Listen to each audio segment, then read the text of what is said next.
Minta kita semua kompak. Kritiklah, tapi kritiklah yang membangun, jangan kritik yang destruktif. Nggak ada gunanya kita cakar-cakaran. Dan saya kira sampai hari ini, apa yang saya lihat, dan bukan saya yang bicara, policy banyak orang mengatakan presiden punya policy, kemauan untuk berantas korupsi, untuk membuat lebih transparan. Mari kita lihat pesan-pesan moral dari Opung Luhut Binsar Panjaitan, apalagi bagi yang suka minyak. Mari kita simak dan lihat videonya. Assalamualaikum warahmatullahi wabarakatuh. Yang tuan rumahnya mana, Mbak Uni? Kita semua datang ini karena Uni ini. Jadi Uni ngundang kita, dan begitu beliau ngundang, saya langsung bilang iya, karena saya tahu pasti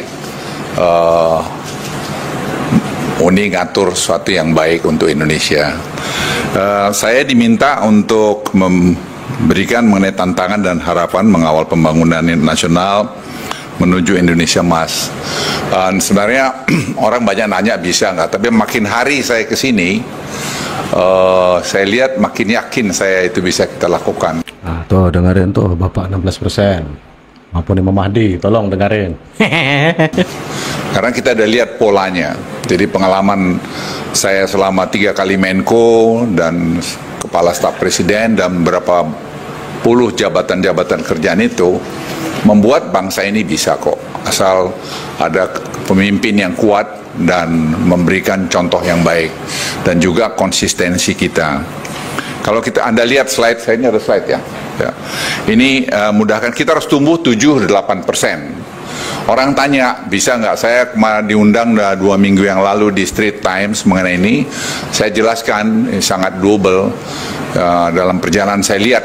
Dan ini eranya Anda yang nanti bermain, karena 2045 20 tahun lagi.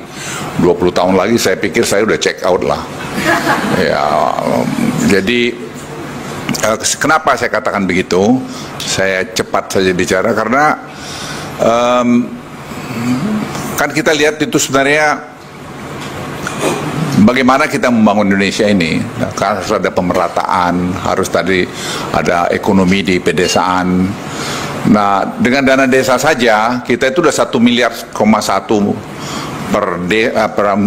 dana di desa yang berputar itu sejak 10 tahun yang lalu, naik itu angkanya. Sekarang ada makan bergizi, sekarang ada kita mau bikin tuh GovTech, membuat tuh lebih tertata dengan baik. Kami hitung-hitung ya akan ada dana berputar di desa itu 8-9 miliar per tahun. Ini angka yang besar, jadi berputar di satu desa, itu akan membuat tadi saya singgung pemerataan, mengurangi stunting, mengurangi kemiskinan.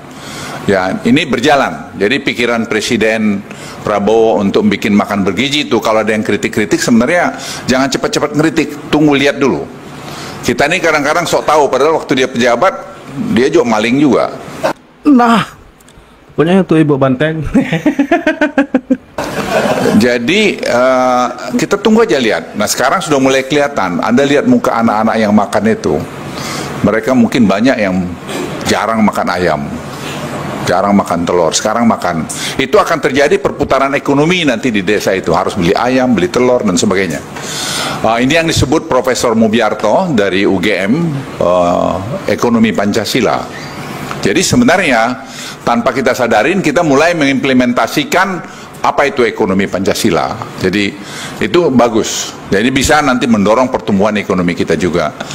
Yang kedua, sebenarnya waktu World Bank datang ke kantor saya 3 minggu yang lalu, dia kasih presentasi mengatakan Indonesia salah satu negara yang mengkoleksi pajaknya paling jelek. Kita disamakan sama Nigeria waktu itu. Saya agak tersinggung juga itu. Kok iya? Saya ke Nigeria 2 kali. Terus akhirnya saya bilang sama dia, kita sudah mau bikin GovTech itu. Kenapa saya singgung GovTech? Pengalaman saya waktu menangani COVID.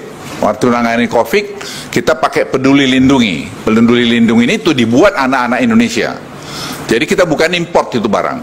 Kita hampir tidak ada keluar uang di situ. Tapi dengan tadi apps Peduli Lindungi ini, kita bisa tadi mengkontain atau mengontrol perpindahan penduduk dan tadi keamanan satu gedung, satu daerah yang mengurangi penyebaran COVID waktu itu. Jadi pengalaman itu ada. Nah, Peduli Lindungi ini itu punya 150 juta yang terdaftar di dalam. Dan itu sampai hari ini masih jalan. Terus kita kemudian bikin Simbara. Simbara sekarang semua mineral kita masukkan di sana. Itu sehingga orang tidak bisa, misalnya tadi Pak Tommy punya KP batubara. Kita tahu jumlahnya berapa, produksinya berapa, kalorinya berapa, dia mau ekspor berapa, dia sudah bayar royalti belum, sudah bayar pajak belum, ada utang di pemerintah belum. Once itu terjadi, otomatis blocking. Itu sekarang sudah jalan, dan itu menaikkan penerimaan negara 40%, 30-40%. ICOR kita jelek, sehingga kita inefisiensi 30%, 35%. Itu secara kira-kira mungkin hampir 60-70 miliar dolar. Angka yang sangat besar sekali. Nah, ini semua kita tata nih, kita urut ini semua, identifikasi semua masalah ini. Nah, oleh itu World Bank bilang, kalau kalian bisa kolek pajak di bawah ini dengan benar, kalian akan bisa mendapat 6,4% dari GDP kalian. Itu ekuivalen kepada kira-kira 1.500 triliun. Potensi yang kita bisa ambil, dan itu kita pelajarin. Akhirnya kita usulkan pada presiden di DEN itu kita berbincang, karena Dewan Ekonomi Nasional itu terdiri orang-orang yang menurut saya sangat kredibel dan sangat berpengalaman, dan yang saya suka mereka itu betul-betul memberikan waktunya bekerja dan ada waktu berkontemplasi. Saya paling tidak merasakan, karena saya Menko nggak ada waktu. Karena terus semua dengan dinamika yang jalan, penanganan kereta api cepat misalnya, itu sambil jalan kita rapat, saya bisa rapat 15 kali satu hari. Tapi di mana di Dewan Ekonomi kita bisa merenung, melihat ini, ini begini, sehingga tadi seperti contoh mengenai kritik dari World Bank, kita langsung respons dengan GovTech ini. Kita ada 4 pilar yang kita buat, dan salah satu Cortex yang dibuat Kementerian Keuangan, langkah yang sangat hebat. Ya tentu dalam 1 bulan pertama orang pastilah ada yang kurang sana sini, terus orang kritik, jangan buru-buru kritik. Makanya saya bilang waktu briefing kami pertama, jangan cepat-cepat kritik, kasih waktu 3-4 bulan untuk ini bisa berjalan. Nanti kita kritik, harus dikritik juga, memberikan feedback, karena kita bukan dewa yang sempurna, pasti banyak kurangnya, dan itu pengalaman kami. Tapi kemarin saya beri contoh sama Anda, kami bertemu dengan tim dari Kementerian Keuangan, dan kita sharing, dan semua saling memahami, dan kita punya spirit untuk bisa membuat ini jadi. Nah, kembali tadi mengenai GovTech, GovTech itu sekarang didesain bersama-sama, ada 300 anak-anak muda Indonesia yang ada di Peruri, dan itu juga yang dulu membantu kita waktu di COVID, dan sekarang mereka di sana, dan saya udah ketemu mereka, saya tanya, kalian bisa nggak membuat ini semua? Saya ceritalah bisa. Terus saya bilang sama mereka lagi, sekarang ini kan kita mencari siapa yang tidak bayar pajak ini. Kan kita mau yang 4,8 miliar rupiah ke bawah, itu kan sensitive matter. Kita mesti lihat baik-baik, mesti kepala dingin melihat ini, jangan nanti nimbulkan masalah pula. Bisa nggak kita nyari dulu, kita masuk dulu semua ke dalam, jangan terus langsung dipajain. Mereka bilang bisa. Jadi kalau kita dapat bisa, karena kita berpikir nanti kalau masuk kita kasih aja duitnya banyak, kan efisien. Anda bisa bayangin ya, 500 triliun bantuan langsung, itu hanya 250 triliun yang sampai dengan benar. Jadi tidak targeted. Nah sekarang dengan tadi AI ini, kita akan mau membuat itu targeted dan membuat Indonesia ini akan lebih hebat lagi ke depan. Dan itu semua kita udah bicara dengan berbagai pihak. Itu sangat hebat. Kemarin kami punya DEN itu punya 5 advisory board, global advisory board. Salah satunya tentang Redalio. Kita kemarin zoom sama Redalio. Yang saya tertarik, dia bilang, sekarang itu perang itu udah berubah. Bukan hanya perang tembak-tembakan aja, tapi perang chip. Jadi orang yang produksi chip ini sekarang, kalau dia tidak kasih chip, itu kan macam-macam, ada high end, ada middle and low end. Itu kita mati. Kita sekarang ini mulai ketinggalan ini, menurut dia ingatkan. Dia bilang hati-hati, Indonesia ini bisa ketinggalan, dan kita bisa ketinggalan dengan Johor yang sekarang membuat jadi special economic zone. Mereka nyontoh dari kita, tapi mereka memberikan insentif lebih bagus lagi. Kita ini kadang-kadang berpikirnya, saya bilang sama Febrio nih, Feb, lu mintanya untung melulu.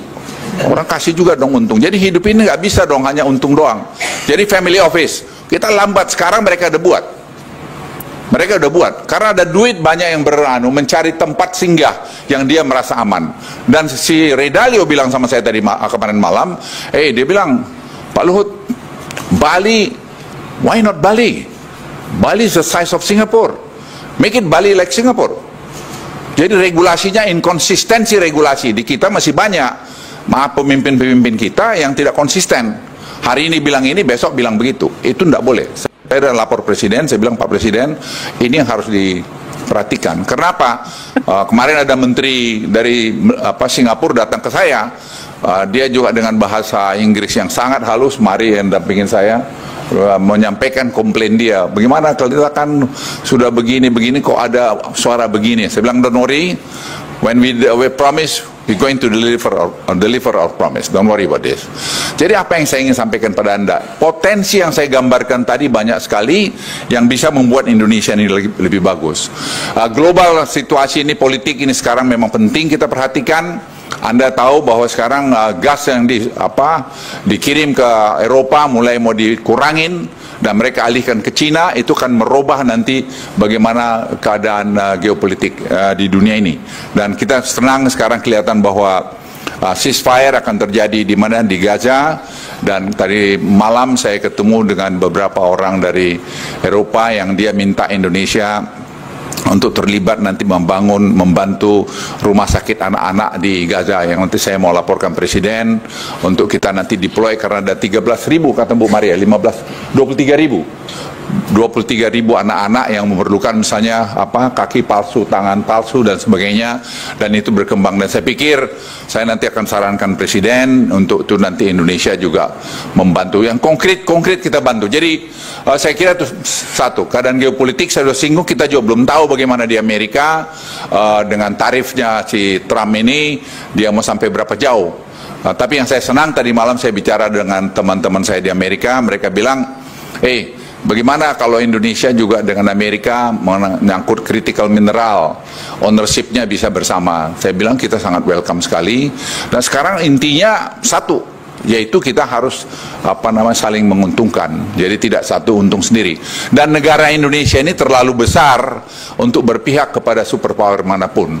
Dan apalagi dengan kondisi kita sekarang ini, itu saya kira sangat penting kita pahami. Kita tidak perlu berpihak kemana-mana. Kita harus menentukan maunya kita. Seperti BRICS. Itu BRICS tanya kenapa? Itu big market buat kita. Apa yang salah? What's wrong with that? Nah, saya juga bilang sama teman-teman saya Amerika, sebenarnya kalian itu, saya juga tadi malam saya ngomong, saya bilang, saya kadang-kadang lucu kalian itu. Kalian mau kami dekat sama kalian, padahal di kantor saya itu nggak ada yang dilatih di sekolah di Cina, nggak ada. All the member of my in my office itu latihannya di sekolahnya di Amerika, sekolah-sekolah top di Amerika. Nggak ada, seingat saya cuma satu orang.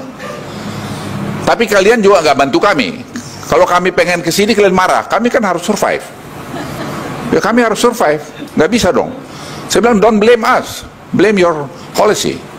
Jadi saya bilang kalau nanti pemerintahan baru ini, policy kalian itu, masa kalian datang berkunjung ke negara yang tetangga yang kecil aja dari kami.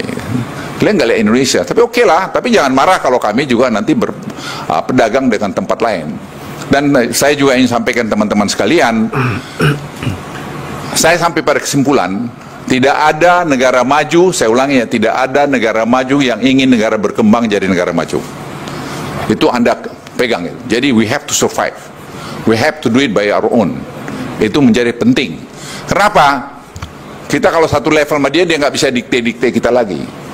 Ya, kita penghasil palm oil terbesar di dunia, dia masih atur dengan segala macam. Kok dia yang nentuin? Kok dia yang nentuin? Kita nggak bisa itu.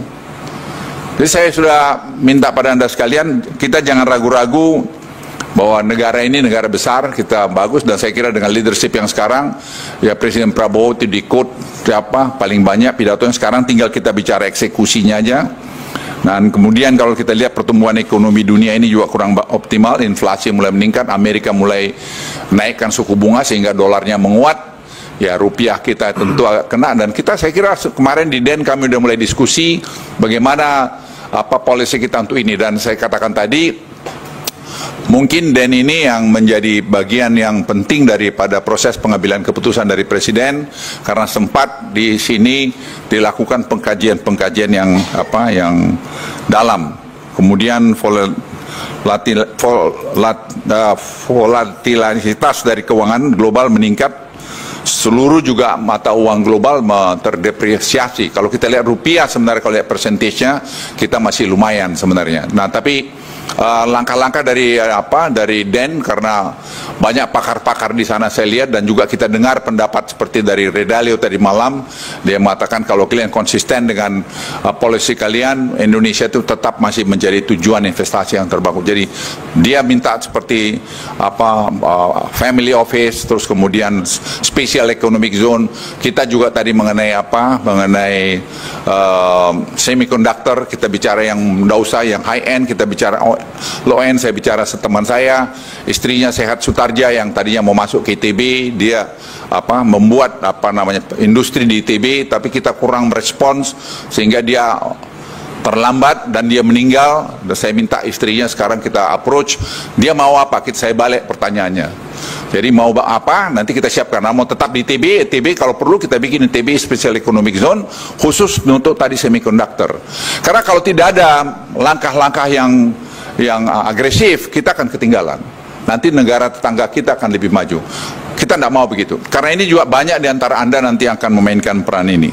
Saya kira itu, dan hutang kita juga saya kira paling rendah. Kalau kita global, kita lihat hutang udah 100% negara-negara maju itu dari GDP kita masih 38, sekian persen, yang sangat-sangat masih bagus sekali. Dan kemudian juga kalau kita lihat jabatan Presiden Trump kedua ini, pertumbuhan PDB yang lebih rendah akibat kenaikan tarif di Amerika. Kita belum tahu dampak penaikan tarif, berapa banyak tarif ini mau dinaikkan. Saya kira banyak uncertainty yang perlu kita buat, tapi saya pesan sekali lagi, Presiden sudah memesankan kita, kekompakan kita. Kita harus bersatu. Dengan keadaan situasi global yang tidak bagus ini, saya minta kita semua kompak. Kritiklah, tapi kritiklah yang membangun, jangan kritik yang destruktif. Tidak ada gunanya kita cakar-cakaran.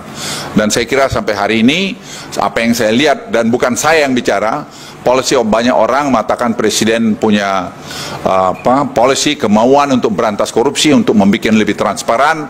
Itu saya kira sudah mulai terlihat. Dengan contoh GovTech ini, saya pikir salah satu bukti dari itu. Dan kalau ini sampai terjadi, dan harus terjadi, Presiden kemarin itu udah seminggu lalu telepon saya, bisa nggak itu tanggal 17 Agustus sudah kita launch. Saya bilang ya boleh di launch, tapi belum sempurna, karena itu bisa beberapa tahun kita bisa lakukan, mungkin dalam 2-3 tahun ke depan sudah akan kelihatan buahnya.